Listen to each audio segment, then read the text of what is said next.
Hello बच्चों, आज की इस वीडियो में हम बात करेंगे डीएलएड फर्स्ट ईयर F5 भाषा की समझ तथा आरंभिक भाषा विकास के नोट्स के बारे में। तो उसका नोट्स और उसका विश्लेषण साथ साथ दिया गया है। आप हमारी इस वीडियो के साथ बने रहें। भाषा की समझ तथा आरंभिक भाषा विकास F5, जिसका इकाई 1 है भाषा की प्रकृति। भाषा का अर्थ क्या होता है? भाषा एक माध्यम है जिसके द्वारा हम अपने विचारों को एक दूसरे से व्यक्त कर सकते हैं। परिभाषा की बात करें तो भाषा एक सांकेतिक साधन है। बाबूराम सक्सेना ने कहा था, ध्वनियात्मक शब्दों द्वारा विचारों का स्पष्टीकरण ही भाषा है। ये बात स्वीट ने कहा। भाषा की प्रकृति, भाषा अर्जनीय है, यानी बच्चे भाषा सीखकर जन्म नहीं लेते, बल्कि वो जिस भाषियों के बीच जन्म लेते हैं उसी भाषा को सुनकर सीख जाते हैं। भाषा सामाजिक प्रक्रिया है। भाषा मानव मस्तिष्क की उपज है या प्राकृतिक नहीं है। इसे समाज के द्वारा बनाया गया है और समाज में ही इसका प्रयोग किया जाता है। भाषा अनुकरण जन्य प्रक्रिया है, यानी भाषा अनुकरण द्वारा सीखा जाता है। बच्चे माता पिता भाई बहन द्वारा बोली गई बातों को सुनकर बोलने का प्रयास करते हैं। भाषा परिवर्तनशील होते हैं। भाषाई परिवर्तन ध्वनियों, शब्दों, पदबंधों एवं वाक्य रचना किसी भी स्तर पर हो सकती है। भाषा का कोई अंतिम रूप नहीं होता। भाषा विकासात्मक होता है, इसमें सदैव विकास होता रहता है। भाषा में कुछ वर्णों के लिखावट में बदलाव लाए जाते हैं। समय के साथ कुछ नए शब्द जोड़े जाते हैं और हटाए जाते हैं। भाषा बोलने में भी परिवर्तन लाया जाता है। भाषा के रूप दो रूप है, एक उच्चारित रूप और दूसरा लिखित रूप। भाषा प्रतीकों की वाचिक व्यवस्था के रूप में हम इसको मान सकते हैं, समझ के माध्यम के रूप में मान सकते हैं, संप्रेषण के माध्यम के रूप में इसको हम जान सकते हैं। भाषा प्रतीकों की वाचिक व्यवस्था है। किसी चीज़ को उनके नाम से पुकारने के लिए ध्वनि प्रतीकों का प्रयोग किया जाता है। जैसे हम पेड़ को पेड़ कहते हैं, तो इस माध्यम से हम दूसरों को बताते हैं कि यह पेड़ है। एक भाषा में एक वस्तु का एक नाम रखा जाता है। इस तरह से यह व्यवस्थित है। भाषा के द्वारा समझ भी विकसित होती है। इससे हम आसपास की वस्तुओं को जान पाते हैं, उसकी समझ हम में विकसित होती है। भाषा संप्रेषण का माध्यम है। इसके द्वारा एक व्यक्ति अपने विचारों भावों को दूसरे में अभिव्यक्त कर पाता है। अपने विचारों को बताने के लिए किसी को छूना भी नहीं पड़ता है। एक बोलता है तो दूसरा सुन के समझ लेता है। इस तरह से हम किसी भी मुद्दे पर स्वतंत्र रूप से अपनी बात को कह पाते हैं। इससे बोलने वाले तथा सुनने वाले दोनों की समझ विकसित होती है। मानव भाषा और पशु पक्षी पेड़ पौधे की भाषा में अंतर होता है। भाषा एक माध्यम है जिसके द्वारा कोई संवाद कर सकता है। इसके बिना कोई अपने विचारों को व्यक्त नहीं कर सकता है।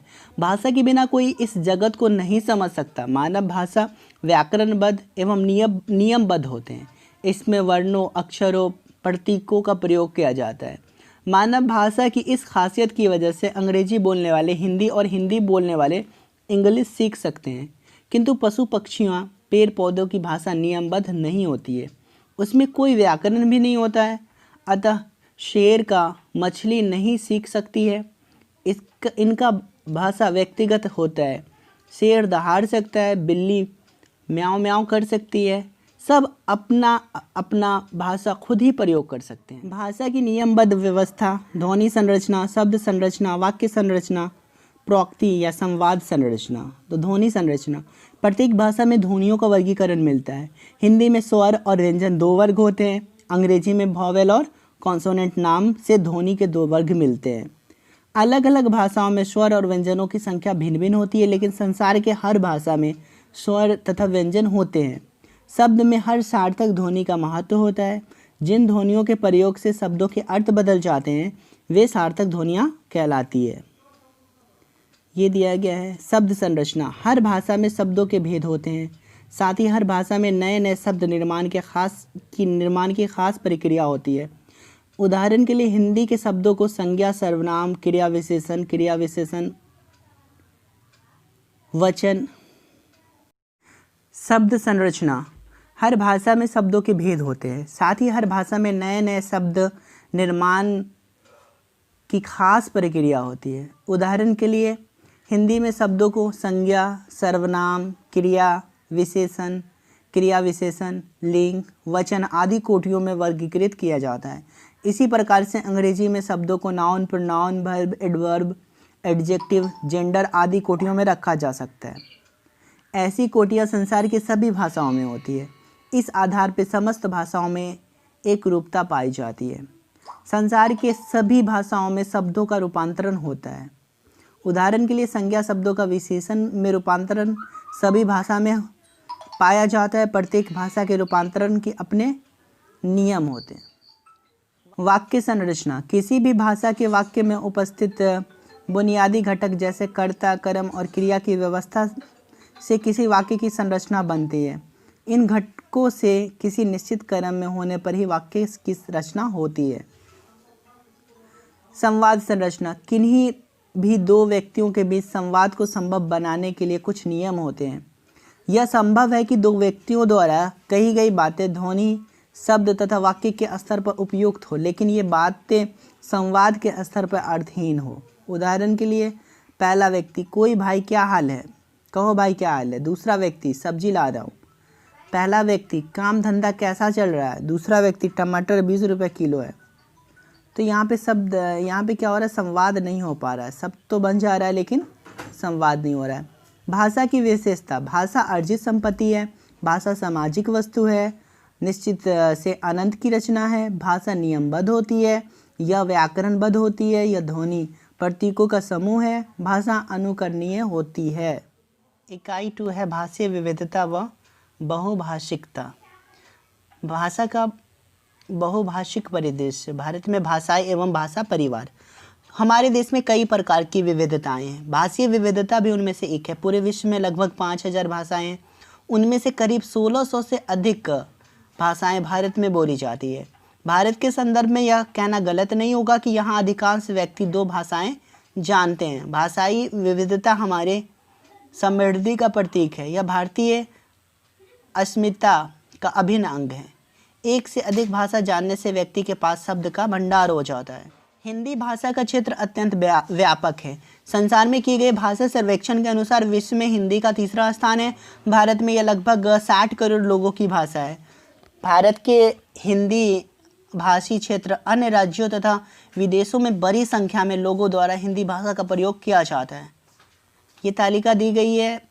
हिंदी उपभाषाएं, पश्चिमी हिंदी, प्रमुख बोलियां हैं खड़ी बोली, ब्रजभाषा, हरियाणवी, बुंदेली, कन्नौजी। पूर्वी हिंदी, इसमें अवधी, बघेरी, छत्तीसगढ़ी।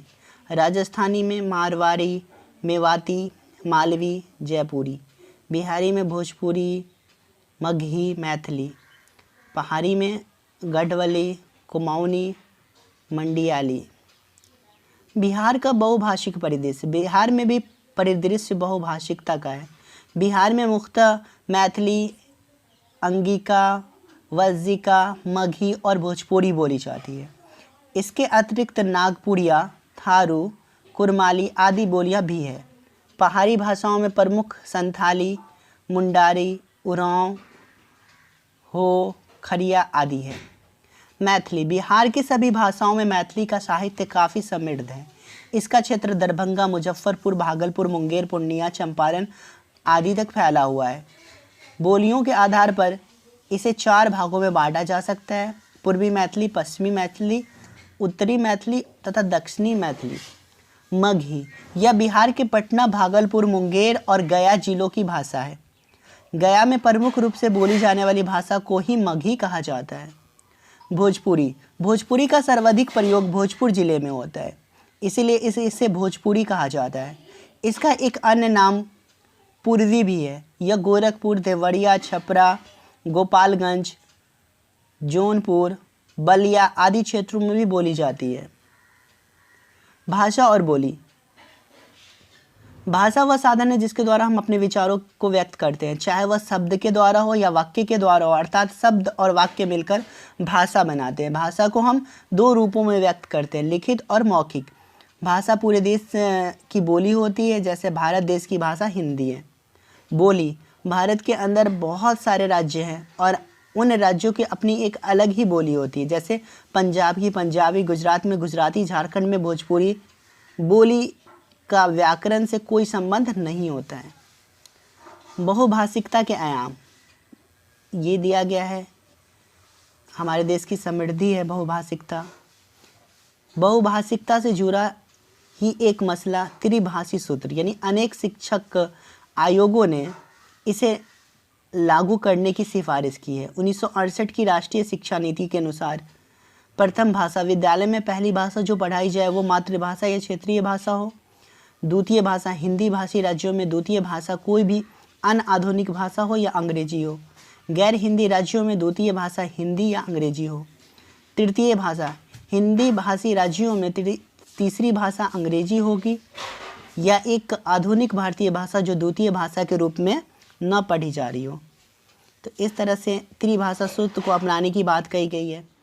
भाषाओं के संदर्भ में संवैधानिक प्रावधान, अनुच्छेद 343 से 351 और 8वीं अनुसूची। संविधान में धारा 343 से 51 तक हिंदी के राज्यभाषा रूप का विश्लेषण किया गया है और 8वीं अनुसूची में पहले 1950 में इसमें 14 भाषाएं शामिल किया गया था, बाद में 8 और भाषाओं को जोड़ा गया है। अब टोटल 28 भाषा को संवैधानिक दर्जा प्राप्त है, जिसमें हिंदी, उर्दू, असमिया, बंगाली, गुजराती, कन्नड़, कश्मीरी, मलयालम, मराठी, उड़िया, पंजाबी, संस्कृत, सिंधी, तमिल, तेलुगु, कोंकणी, मणिपुरी, नेपाली, मैथिली, संथाली, डोंगरी और बोडो। भाषा का संविधान से जोड़ने का लाभ, किसी भाषा को संविधान की 8वीं अनुसूची में शामिल हो जाने पर उस भाषा का महत्व बढ़ जाता है। वह भाषा राज्य भाषा का माध्यम बन जाती है। शैक्षिक पाठ्यक्रम में ही उससे प्रमुख स्थान प्राप्त हो जाता है। उस भाषा के विकास हेतु सरकारी अनुदान मिलने लगते हैं। स्थानीय रचनाकारों व प्रतिभाओं को मौका मिलने लगता है। केंद्रीय प्रशासनिक क्षेत्रों से संबंधित परीक्षाओं में उसे भाषा के रूप में प्रतिनिधित्व मिलने लगता है। केंद्रीय विभागों में प्रादेशिक भाषा अनुवादक के पदों का सृजन होने लगता है। न्यायालय में कार्य करने की भाषा का विकल्प बन जाता है। साहित्य अकादमी में उस भाषा को महत्व मिलने लगता है। उस भाषा में बजट भी जारी होने लगता है। भाषीय कक्ष और केस स्टडी, बहुत सारे छोटे छोटे समूह हैं जो भिन्न भिन्न बोलियों का प्रयोग करते हैं। उनके बच्चे जब विद्यालय में दाखिला लेते हैं तो उसमें उनका भाषा और विद्यालय भाषा में रिश्ता बनाने को सजग रहना चाहिए। यूनिट 3 है बच्चों का आरंभिक भाषा विकास और विद्यालय में भाषा। बच्चों में भाषा सीखने की क्षमता जन्मजात होती है। वे अपने माता पिता, घर परिवार द्वारा बोली गई बातों को सुनते हैं और उसे दोहराने की कोशिश करते हैं।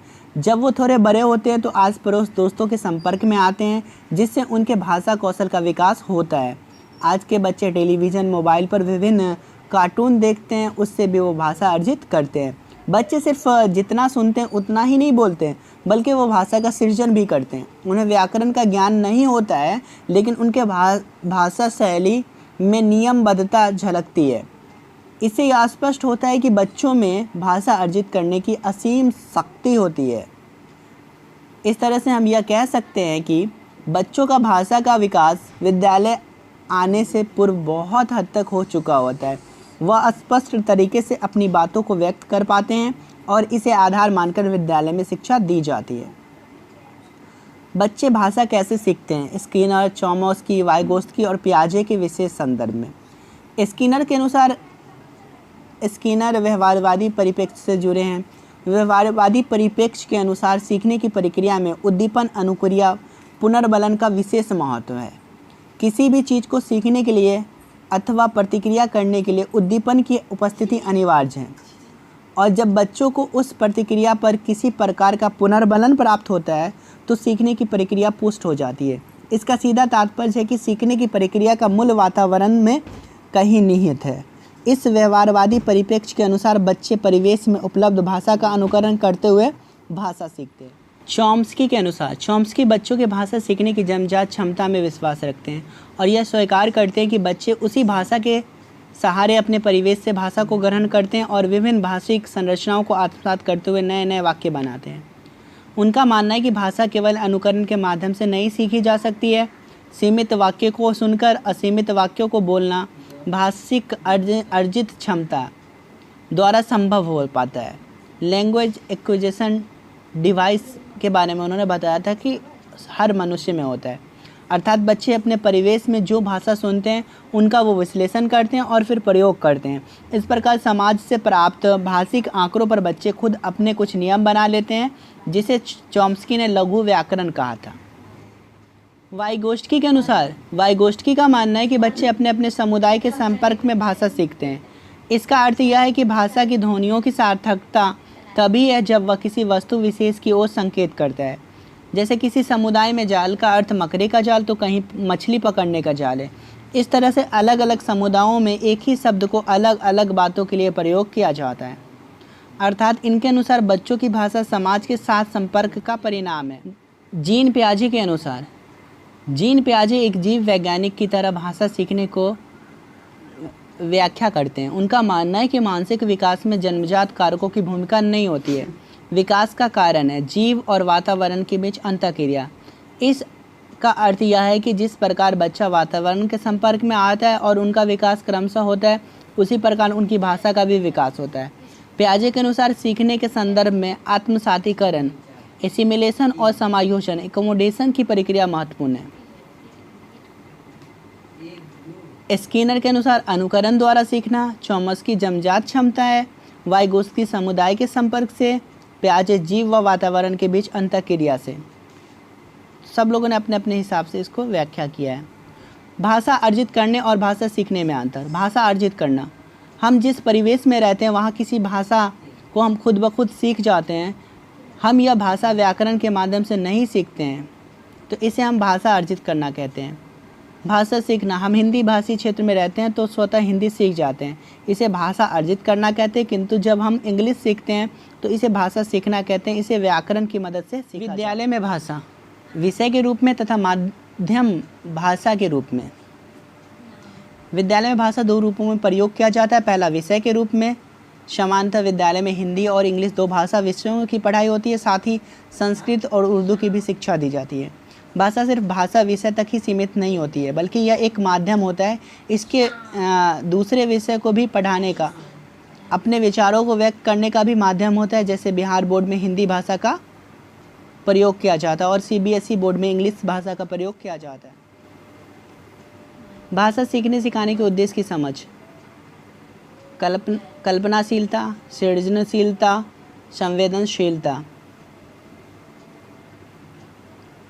भाषा के आधारभूत कौशलों सुनना, बोलना, पढ़ना तथा लिखने का विकास। शुरुआती पढ़ना लिखना किस तरह से होता है ये दिया गया, आप यहाँ से नोट कर सकते हैं। लिपि और भाषा, भावों और विचारों को व्यक्त करने के सशक्त माध्यम को भाषा कहते हैं। किसी भी भाषा को लिखने के लिए जिन चिन्हों की ज़रूरत होती है उसे लिपि कहते हैं। जैसे हिंदी के लिए देवनागरी, अंग्रेजी के लिए रोमन और उर्दू के लिए फ़ारसी लिपि है। थैंक्स।